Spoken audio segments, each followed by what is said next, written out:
Les autorités administratives ont dit qu'à saisi, voilà un cas pratique de mauvaise gestion foncière dans telle ou telle commune. L'association Bénin, c'est qu'à le préfet saisi. Parce que le préfet est complice de ces situations. Kati problème, sans mentir, on dirait que Meru Manana Sigi, projet Kelembou, c'est le projet de morcellement, c'est le projet de vente des parcelles.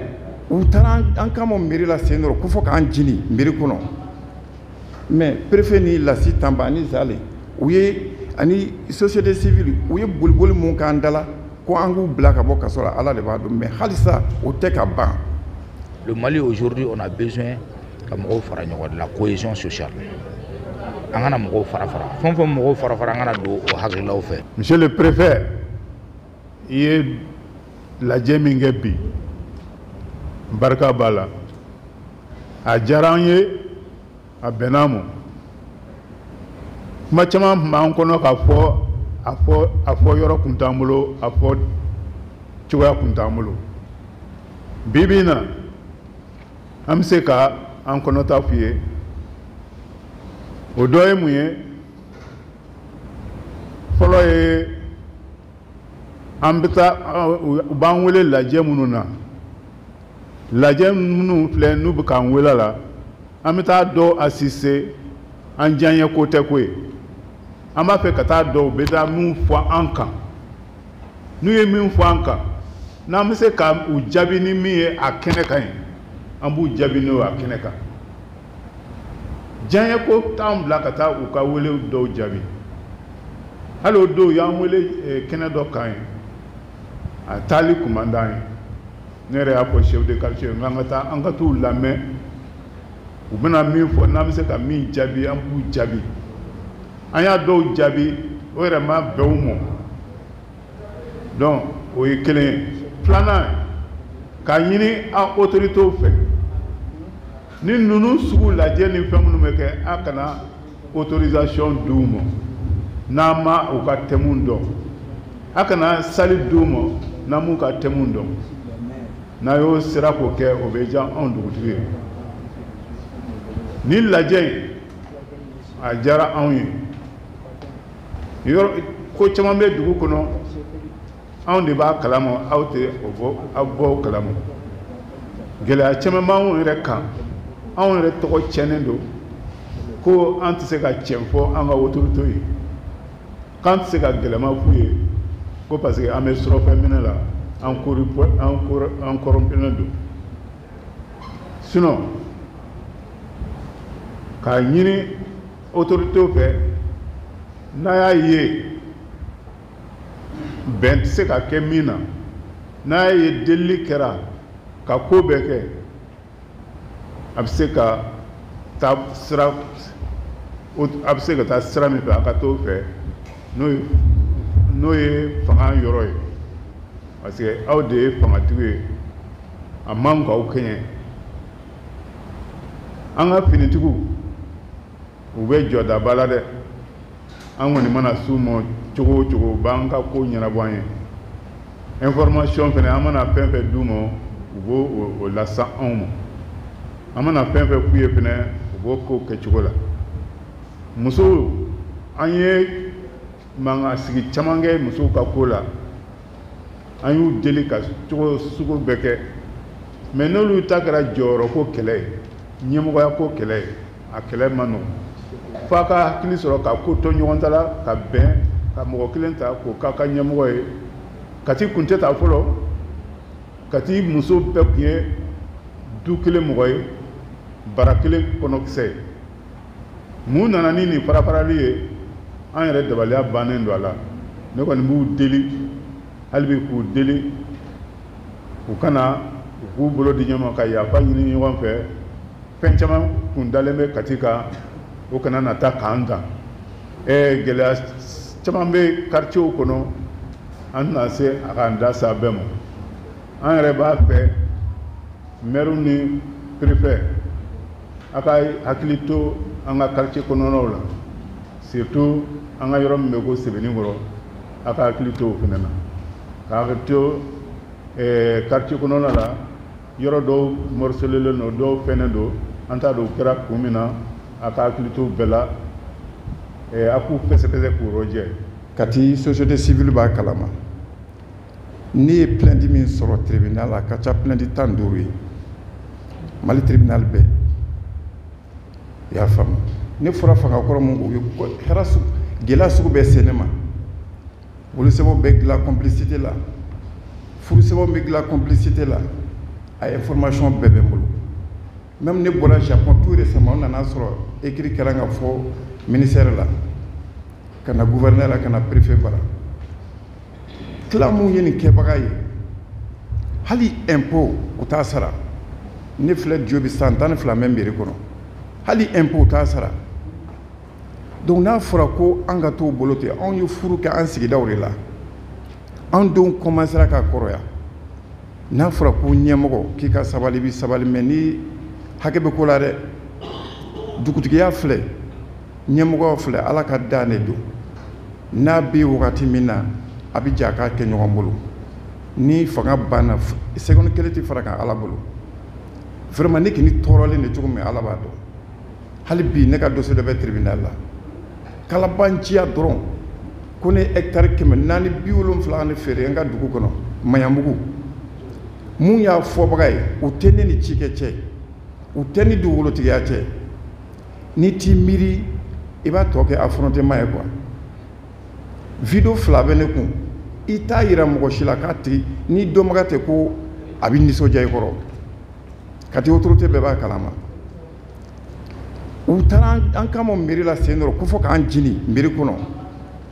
mais préfet ni Lasi Tanba ani Zale u ye ani société civile u ye boliboli mun k'an dala ko an k'u bila ka bɔ kaso la ala de b'a dɔn mais halisa o tɛ ka ban vraiment ne kɔni bɛ yɔrɔ min na bi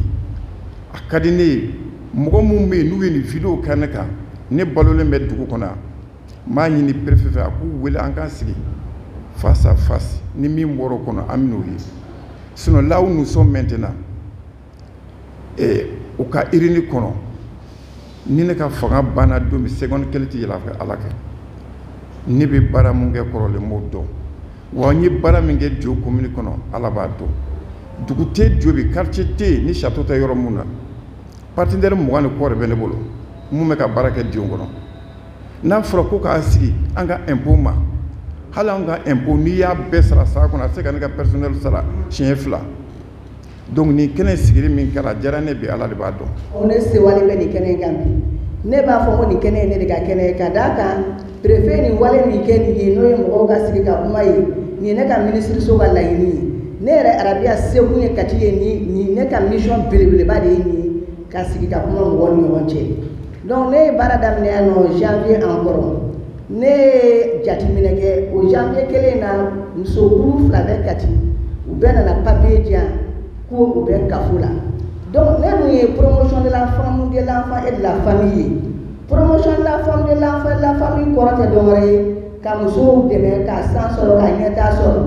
denmisɛnninw ta b'a la cɛw ta b'a la gatigikɛw ta b'a la ɲinama kɛ maa sigi ka d'a kan n'i ye muso dɛmɛ i ye den dɛmɛ n'i ye den dɛmɛ i ye cɛ dɛmɛ i ye dutigi dɛmɛ i ye jamana yiriwa ni ne sigi kun y'o ye 2 nana ka na papier 2 di ne ma k'u bɛ jɛkulu kelen o jɛkulu in fɛnɛ n'an b'a fɔ o ma ko kafo o kafo fɛnɛ ye bamanankan ni a tubabukan nansarakan bɛɛ de ye farankan ye bɛn ye parce que bamanankan na an b'a fɔ k'an ka kafo ɲɔgɔn kan ala k'an kafo hɛrɛ la o tubabukan fɛnɛ ye coordination de donc o bɛɛ de bɛ bɛn kelen ye k'o fɔ ni musow nana se ne ma k'a fɔ ko bɛn tɛ olu ɲɔgɔn cɛ bɛn tɛ ɲɔgɔn faamuyabaliya de don donc ne y'a jate minɛ k'a fɔ ni musow bɛnna tare de don an bɛ se ka fɛnba kɛ an yɛrɛ ye ka d'a kan diɲɛ fɛn bɛɛ an b'a camancɛ la an b'a daminɛ la an b'a laban na mais ni musow ma bɛn a kojugu ɲɔgɔn 2 tɛ ka d'a kan denw tɛna ɲɔgɔn faamu cɛw tɛna ɲɔgɔn faamu a kɔlɔlɔ bɛ dugu ci a bɛ jamana wuli an bɛ dugu min na nin ye n'o ye kati ye kati bɛɛ b'a dɔn kati ye min ye kati ye surasi yɔrɔ de ye ni musow ma bɛn an cɛw de ye surasi ye an denw de ye surasi ye an balimakɛw de ye surasi ye n'olu taara kɛlɛkɛyɔrɔ la k'a bɔ k'a fɔ ko musow bɛnnen tɛ so kɔnɔ est ce que u bɛ se ka kɛlɛ kɛ k'a se a ɲɛ ma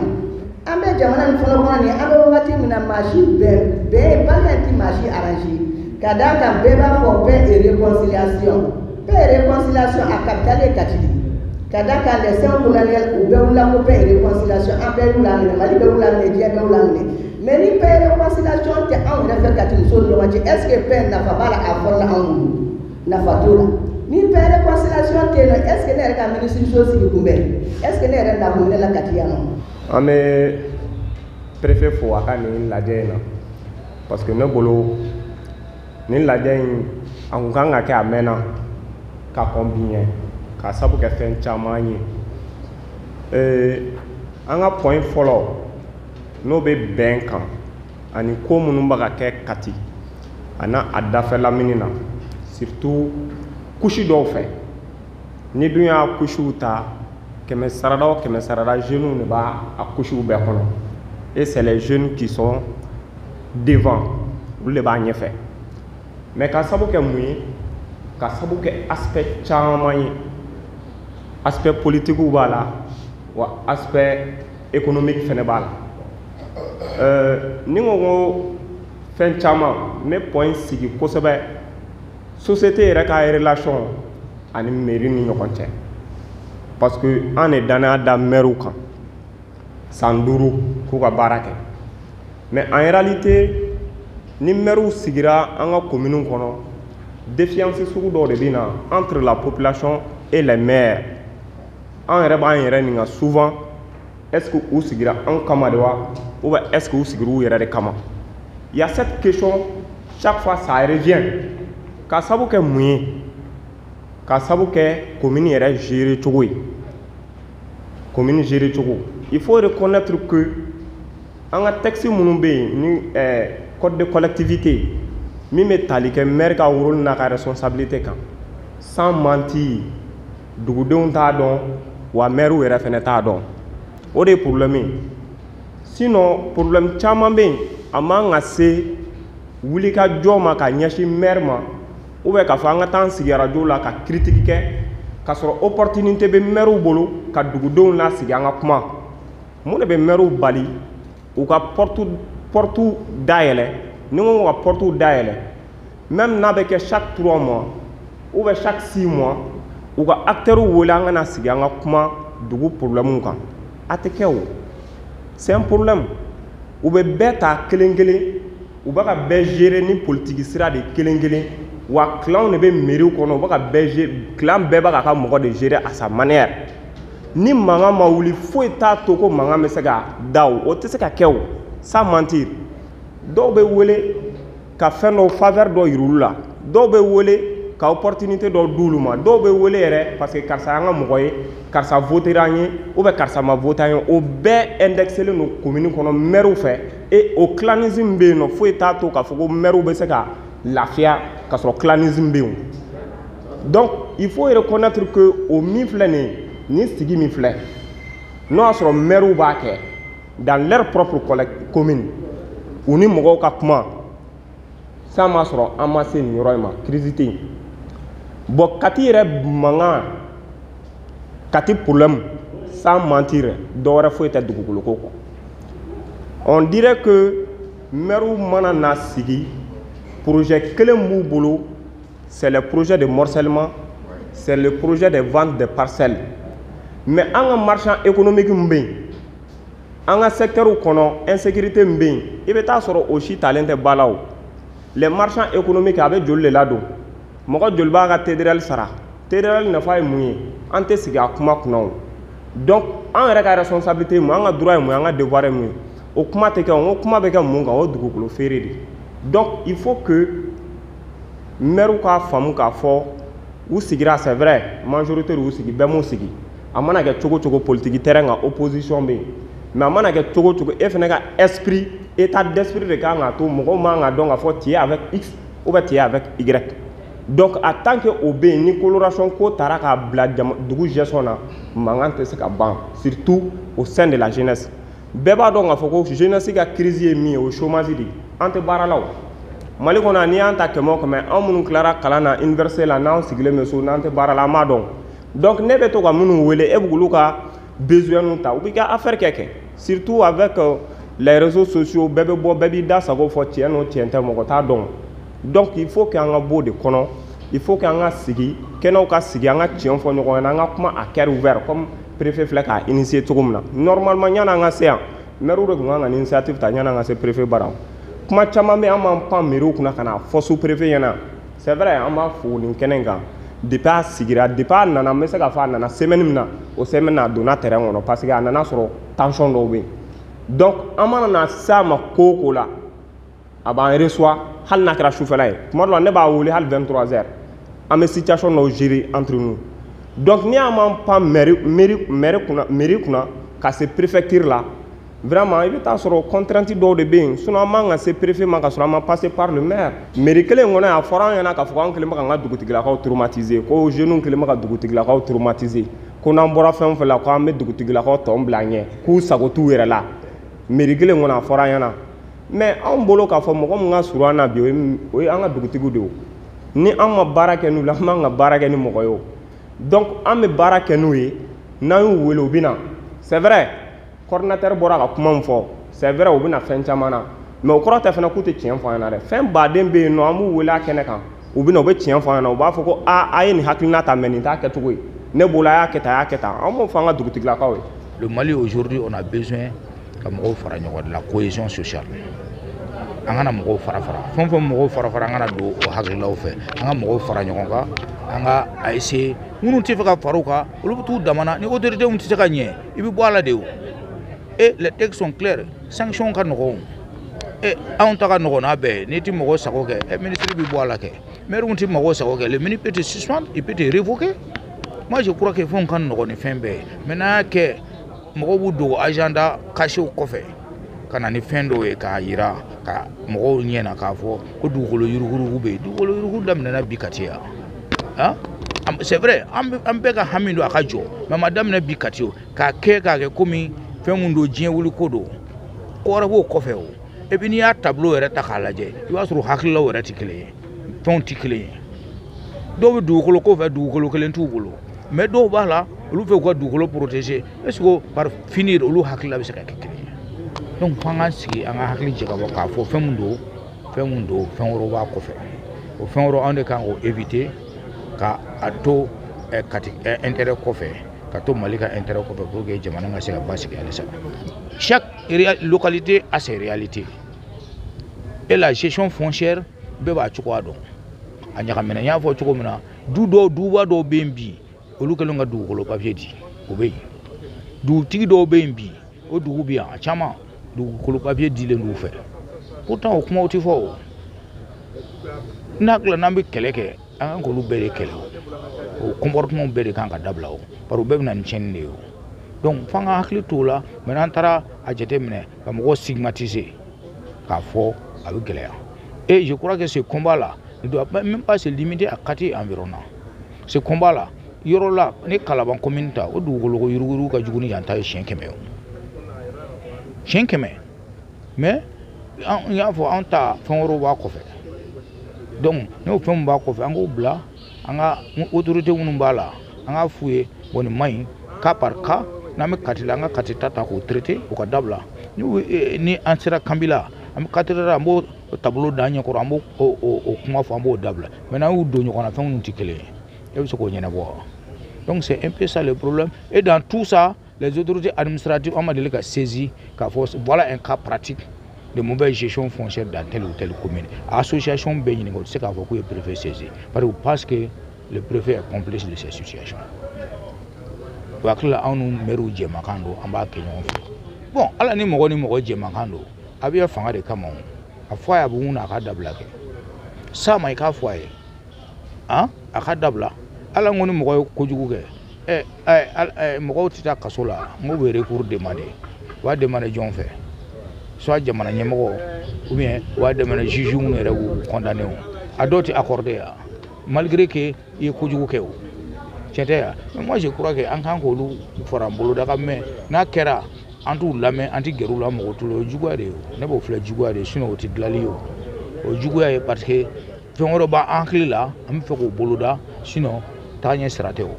donc f'an ka hakili to yɔrɔ la ka se ka bɔ o kɔnɔ an ka gɛrɛ ɲɔgɔn na aw fɛn fɛn filɛ an gɛrɛla ɲɔgɔn na fɛn o fɛn na avec vos micros on a pu éteindre ça on a pu éteindre ça tout récemment ani Tchami Diago usine problème ko dilan